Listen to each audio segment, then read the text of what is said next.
ನಮಸ್ಕಾರ ರಿವ್ಯೂ ಚಾನಲ್ಗೆ ಸ್ವಾಗತ. ನಾನು ಸೌಖ್ಯ ಗಾಂವ್ಕರ್. ರಾಷ್ಟ್ರ ರಾಜಕಾರಣದಲ್ಲಿ ಅತಿ ದೊಡ್ಡ ಬೆಳವಣಿಗೆಯೊಂದು ದಿಢೀರ್ ಅಂತ ಈಗ ಹೊತ್ತುಕೊಂಡು ಉರಿತಾ ಇದೆ.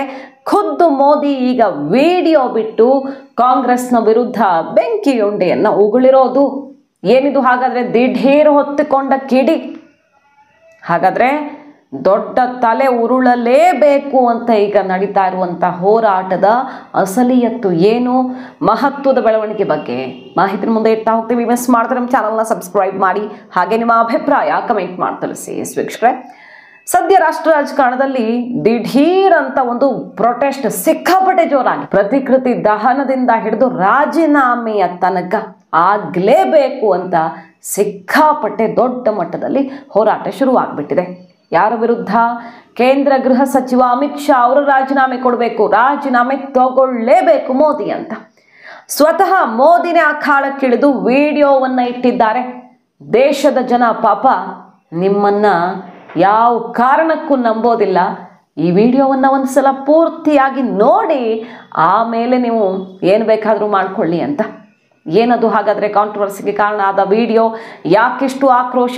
ಯಾಕೆ ಈ ರೀತಿ ಹೋರಾಟ ಆಗ್ತಿದೆ? ಅಮಿತ್ ಶಾ ವಿರುದ್ಧ ಪ್ರತಿಕೃತಿ ದಹನ ಮಾಡಿ ಬಾಯಿಗೆ ಬಂದಂತೆ ಗೃಹ ಸಚಿವರ ವಿರುದ್ಧ ಮುಗಿ ಬೀಳ್ತಾ ಇದ್ದಾರೆ. ಅಲ್ಲಿ ಡೆಲ್ಲಿ ಕೇಜ್ರಿವಾಲ್ ಸಿಕ್ಕಾಪಟ್ಟೆ ದೊಡ್ಡ ಮಟ್ಟದಲ್ಲಿ ಒಂದು ಪ್ರೊಟೆಸ್ಟನ್ನು, ಹೋರಾಟವನ್ನು, ಅಂಬೇಡ್ಕರ್ಗೆ ಅವಮಾನ ಮಾಡಿದ್ರು, ಸಂವಿಧಾನ ವಿರೋಧಿ, ಅಂಬೇಡ್ಕರ್ ವಿರೋಧಿ ಅಂತ ಹೋರಾಟವನ್ನು ಸಂಘಟಿಸ್ತಿದ್ದಾರೆ. ಇಲ್ಲಿ ಕಾಂಗ್ರೆಸ್ ಪ್ರಿಯಾಂಕಾ ಗಾಂಧಿ, ರಾಹುಲ್ ಗಾಂಧಿ ಅವರ ನೇತೃತ್ವದಲ್ಲಿ ಹೋರಾಟವನ್ನು ಕೈಗೆತ್ತಿಕೊಂಡಿದೆ.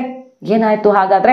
ಆ ವಿಡಿಯೋ ಸಮೇತ ಕಾಂಗ್ರೆಸ್ ಬಿಟ್ಟಿರುವ ವಿಡಿಯೋ, ಮೋದಿ ದೇಶದ ಪ್ರಧಾನಿ ಬಿಟ್ಟಿರುವಂತಹ ವಿಡಿಯೋ ಏನದು ಎಲ್ಲವನ್ನ ಡೀಟೇಲ್ ಆಗಿ ನಿಮ್ಮ ಮುಂದೆ ಇಡ್ತಾ ಹೋಗ್ತೀವಿ. ನೋಡಿ, ರಾಜ್ಯಸಭೆಯಲ್ಲಿ ಸಹಜವಾಗಿ ಈಗ ಸಂವಿಧಾನದ ಮೇಲೆ ಚರ್ಚೆಯ ಸಂದರ್ಭದಲ್ಲಿ ಜಟಾಪಟಿ ಆಗ್ತಿದೆಯಲ್ವಾ? ರಾಹುಲ್ ಗಾಂಧಿ ಭಾಷಣ ಮಾಡಿದ್ರು, ಅದಾದ್ಮೇಲೆ ಮೋದಿಯವರು ದೊಡ್ಡ ಮಟ್ಟದಲ್ಲೇ ತಿರುಗೇಟು ಕೊಟ್ಟರು, ಕೌಂಟರ್ ಕೊಟ್ಟರು. ನೆಹರು ಅವರ ಎಕ್ಸಾಂಪಲ್ಲು, ಇಂದಿರಾ ಗಾಂಧಿ, ಅಂಬೇಡ್ಕರ್ ಅವ್ರಿಗೆ ಅವಮಾನ, ಮೆಮೋರಿಯಲ್, ಅಂಬೇಡ್ಕರ್ ಮೆಮೋರಿಯಲ್ ಮಾಡಿದ್ಯಾರು, ಇಂಥದ್ದೆಲ್ಲ ಭಾಷಣದಲ್ಲಿ ವಿವರವಾಗಿ ಕೌಂಟರ್ ಕೊಟ್ಟಿದ್ದು ನೋಡಿದ್ವಿ. ಇದೇ ರೀತಿ ಚರ್ಚೆಯ ಸಂದರ್ಭದಲ್ಲಿ ರಾಜ್ಯಸಭೆಯಲ್ಲಿ ಅಮಿತ್ ಶಾ ಒಂದು ಮಾತನ್ನ ಆಡುತ್ತಾರೆ. ಏನು? ಅಂಬೇಡ್ಕರ್ಗೆ ಕಾಂಗ್ರೆಸ್ ಯಾವ ರೀತಿ ಅವಮಾನ ಮಾಡಿದೆ ಅಂತ. ಇದನ್ನು ಕಾಂಗ್ರೆಸ್ ಬಗ್ಗೆ ಬಿಜೆಪಿ ಆಗಾಗ ಎಲೆಕ್ಷನ್ ಟೈಮಲ್ಲಂತೂ ಹೇಳ್ತಾನೆ ಇರ್ತಾರಲ್ವಾ, ಅಂಬೇಡ್ಕರ್ ಅವ್ರಿಗೆ ದೊಡ್ಡ ಮೋಸ ಮಾಡಿದ್ದೆ ಕಾಂಗ್ರೆಸ್ಸು, ಸೋಲಿಸಿದ್ದು ಕಾಂಗ್ರೆಸ್ಸು, ಅವಮಾನ ಮಾಡಿದ್ದು ಕಾಂಗ್ರೆಸ್ಸು ಅಂತ. ಅದರ ಡೀಟೇಲ್ ಆದಂತಹ ಒಂದು ಭಾಗವನ್ನು ಸೆಷನ್ನಲ್ಲಿ ಇಡ್ತಾರೆ, ಕೆಲವು ಲೆಟರ್ಸ್, ದಾಖಲೆ ಸಮೇತ. ಅದಾಗ್ತಿದ್ದಂಗೆ ಒಂದು ವಿಡಿಯೋ ವೈರಲ್ ಆಗುತ್ತೆ ಅಮಿತ್ ಶಾ ಅವರ ವಿರುದ್ಧ. ಏನದು ವಿಡಿಯೋ? ತೋರಿಸ್ತೀವಿ, ನಿಮ್ಮ ಮುಂದೆ ಇಡ್ತೀವಿ. ಕಾಂಗ್ರೆಸ್ ಬಿಟ್ಟ ವಿಡಿಯೋ ಇದು. बाबा साहेब के अपमान पर उतर आए हैं। अभी एक फैशन होगा, आम्बेडकर आम्बेडकर आम्बेडकर आम्बेडकर आम्बेडकर आम्बेडकर। इतना नाम अगर भगवान का लेते तो 7 जन्मों तक स्वर्ग। यह अपमान देश की जनता को स्वीकार नहीं है। अमित शाह पूरे देश से माफी मांगे और तुरंत प्रभाव से अपने पद से इस्तीफा दें। ಅಂಬೇಡ್ಕರ್ ಅಂಬೇಡ್ಕರ್ ಅಂಬೇಡ್ಕರ್ ಇಷ್ಟು ಸಲ ಜಪ ಮಾಡ್ತಿದೆಯಲ್ವಾ ಕಾಂಗ್ರೆಸ್ಸು, ಇಷ್ಟು ಸಲ ದೇವ್ರ ಜಪ ಆದರೂ ಮಾಡಿದ್ರೆ ಪುಣ್ಯ ಬರ್ತಿತ್ತು, ಎಷ್ಟೋ ಜನ್ಮದ ಪುಣ್ಯ ಬರ್ತಿತ್ತು ಅಂತ ಹೇಳಿದಂಥ ಒಂದು ಪೋರ್ಷನ್ ವೈರಲ್ ಆಗ್ತದೆ ಸಿಕ್ಕಾಪಟ್ಟೆ. ಅದನ್ನೇ ಇಟ್ಕೊಂಡು ಕಾಂಗ್ರೆಸ್ ಪ್ರೊಟೆಸ್ಟ್ ಮಾಡ್ತಿರೋದು. ಅಂಬೇಡ್ಕರ್ ಅವ್ರಿಗೆ ಅವಮಾನ ಮಾಡಿದ್ದಾರೆ ಅಮಿತ್ ಶಾ. ಅಂಬೇಡ್ಕರ್ ಅವರ ಹೆಸರು ಹೇಳ್ತಿರೋದಕ್ಕೆ ಅವಮಾನ ಮಾಡಿದ್ದಾರೆ. ಇವರು ಸಂವಿಧಾನದ ವಿರೋಧಿಗಳು. ಹಿಂದೆ ಧ್ವಜವನ್ನು, ಕೇಸರಿ ಬಿಳಿ ಹಸಿರು ಧ್ವಜವನ್ನು ವಿರೋಧಿಸಿದ್ರು, ಸಂವಿಧಾನವನ್ನು ವಿರೋಧಿಸಿದ್ರು, ಸಂವಿಧಾನ ಬದಲಿಸ್ತೀವಿ ಅಂದ್ರು. ಈಗ ನೋಡಿ ಅಂಬೇಡ್ಕರ್ ಅವಮಾನಿಸ್ತಿದ್ದಾರೆ ಅಂತ ಸಿಕ್ಕಾಪಟ್ಟೆ ಆಕ್ರೋಶವನ್ನು ಹೊರ ಹಾಕ್ತಿದ್ದಾರೆ. ಬೇರೆ ಬಿಜೆಪಿ ನಾಯಕರು ಸಮರ್ಥನೆ ಮಾಡೋದು ಬಿಡಿ, ನೇರವಾಗಿ ಮೋದಿನೇ ಟ್ವೀಟ್ ಮಾಡಿ ವಿಡಿಯೋವನ್ನು ರಿಲೀಸ್ ಮಾಡಿರೋದು. ದೇಶದ ಜನ ನಿಮ್ಮ ಮಾತನ್ನು ನಂಬ್ತಾರೆ ಅಂದ್ಕೊಂಡ್ರ? ಪೂರ್ತಿ ವಿಡಿಯೋ ನೋಡಿ ಒಂದು ಸಲ. ಅಮಿತ್ ಶಾ ಈ ದೇಶಕ್ಕೆ ಎಂತಹ ಮಹಾ ಮೋಸ ನಡೆದಿದೆ, ಅಂಬೇಡ್ಕರ್ ಅವ್ರಿಗೆ ಅನ್ಯಾಯ ಆಗಿದೆ ಅನ್ನೋದನ್ನ ಅಮಿತ್ ಶಾ ಅವರು ತೆರೆದಿಟ್ಟಿದ್ದಾರೆ. ಆ ಸತ್ಯವನ್ನು ತೆರೆದಿಟ್ಟಿದ್ದಾರೆ ದೇಶದ ಮುಂದೆ. ಆದರೆ ಆ ದೇಶದ ಜನಕ್ಕೆ ನೀವು ಕಣ್ಣಿಗೆ ಮಣ್ಣೆರಚೋದಕ್ಕೆ ನೋಡ್ತಿದ್ದೀರಾ ಅಂತ ವಿಡಿಯೋವನ್ನು ರಿಲೀಸ್ ಮಾಡಿದ್ದಾರೆ. ಎರಡೂ ವಿಡಿಯೋವನ್ನು ಕಂಪೇರ್ ಮಾಡಿ ನೋಡಿ. ಮೊದಲ ವಿಡಿಯೋ ಕಾಂಗ್ರೆಸ್ ಅಥವಾ ಪ್ರತಿಪಕ್ಷಗಳು ಬಿಟ್ಟಿರುವ ಅಂಬೇಡ್ಕರ್ ವಿರುದ್ಧ ಅಮಿತ್ ಶಾ ಅವರು ಮಾತಾಡಿದ್ದಾರೆ ಅನ್ನಲಾದ ವಿಡಿಯೋ. ಎರಡನೇದು ಅಸಲಿಗೆ ಅಮಿತ್ ಶಾ ಅವರ ಫುಲ್ ವಿಡಿಯೋದಲ್ಲಿ ಏನಿದೆ ಅನ್ನೋದು. मान्यवर आम्बेडकर जी को देश की पहली कैबिनेट से इस्तीफा क्यों दे दिया?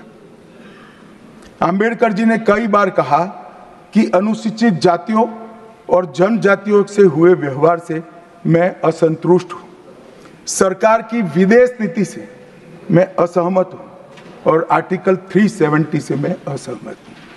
इसलिए वो छोड़ना चाहते थे, उनको आश्वासन दिया गया, आश्वासन पूरा नहीं हुआ, उन्होंने इग्नोरेंस के चलते इस्तीफा दे दिया।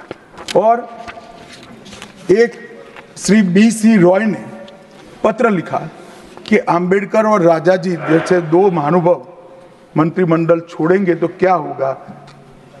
तो नेहरू जी ने उनको जवाब में लिखा है, राजा जी के जाने से तो थोड़ा बहुत नुकसान होगा, अंबेडकर के जाने से मंत्रिमंडल कमजोर नहीं होता है। मान्यवर ये विचार जो खड़गे जी कह रहे हैं ना, क्या आपत्ति है, जिसका विरोध करते हो उसका वोट के लिए नाम देना है, कितना उचित है। क्योंकि अब अंबेडकर जी को मानने वाले पर्याप्त संख्या में आ गए हैं, इसलिए आप अंबेडकर अंबेडकर कर रहे हो। मान्यवर, मुंबई के मेयर ने एक पत्र लिखा था कि मऊ में अंबेडकर जी का स्मारक बनाना चाहिए। मऊ में जो अंबेडकर जी का जन्म स्थान था, सुझाव लिखा। उन्होंने कहा आमतौर पर स्मारक निजी पहल से बनाने चाहिए, यदि सरकार किसी प्रकार की सहायता करती है तो वो उचित नहीं होगा। उनके कितने स्मारक बने साहब? कोई स्मारक अंबेडकर जी का नहीं बना, देश भर में नहीं बना। अंबेडकर जी के स्मारक कब बने? जब भारतीय जनता पार्टी सत्ता में आई, तब मऊ में डॉक्टर अंबेडकर के जन्म स्थान पर स्मारक बना, लंदन में अध्ययन करते थे वहां स्मारक बना, नागपुर में शिक्षा दीक्षा लित वहां बना, दिल्ली में महापरिनिर्वाण स्थल पर बना, और मुंबई में चैत्य भूमि में भी बन रहा है। हमने 5 तीर्थ बनाए महामानव। ಸೊ ಅಮಿತ್ ಶಾ ಅವರು ನೆಹರು ಅವರ ಕಾಲದ ಹಲವು ವಿಚಾರಗಳನ್ನು ತೆಗಿತಾ ಹೋಗ್ತಾರೆ. ಅಂಬೇಡ್ಕರ್ ಹೇಗೆ ಸರ್ಕಾರದ ವಿರುದ್ಧ ಅಸಮಾಧಾನ ವ್ಯಕ್ತಪಡಿಸಿದ್ರು ಅನ್ನೋದನ್ನ ವಿತ್ ಎಕ್ಸಾಂಪಲ್, ಅವತ್ತಾದಂಥ ಘಟನೆಗಳು, ಪತ್ರ ವ್ಯವಹಾರ, ನೆಹರು ಅವರ ರಿಪ್ಲೈ, ಅದಕ್ಕಿರುವಂತಹ ಸಾಕ್ಷಿಗಳು, ದಾಖಲೆಗಳ ಸಮೇತ ಸೆಷನ್ನಲ್ಲಿ ಇಡ್ತಾ ಹೋಗ್ತಾರೆ ರಾಜ್ಯಸಭೆಯಲ್ಲಿ. ಅಂಬೇಡ್ಕರ್ ಅವ್ರಿಗೆ ವಿದೇಶಾಂಗ ನೀತಿಯ ಬಗ್ಗೆ ಬಹಳ ಬೇಸರ ಇತ್ತು, ಆರ್ಟಿಕಲ್ 370ಯ ಬಗ್ಗೆ ಬಹಳ ಬೇಸರ ಇತ್ತು, ಜಾತಿ ಪದ್ಧತಿ, ಅವತ್ತಿದ್ದಂಥ ಅವಕಾಶಗಳ ಬಗ್ಗೆ ಬಹಳಷ್ಟು ಅಸಮಾಧಾನ ಇತ್ತು. ಇದರಿಂದಾಗಿ ಕ್ಯಾಬಿನೆಟಿಂದ ಹೊರ ನಡೆಯೋದಕ್ಕೆ ರೆಡಿಯಾಗಿದ್ರು. ಯಾಕಂದರೆ ಆಶ್ವಾಸನೆ ಕೊಟ್ಟು, ಭರವಸೆ ಕೊಟ್ಟು ಯಾವುದು ಈಡೇರಲಿಲ್ಲ, ಹಾಗಾಗಿ ಹೊರ ನಡೆಯೋದಕ್ಕೆ ರೆಡಿಯಾಗಿದ್ರು.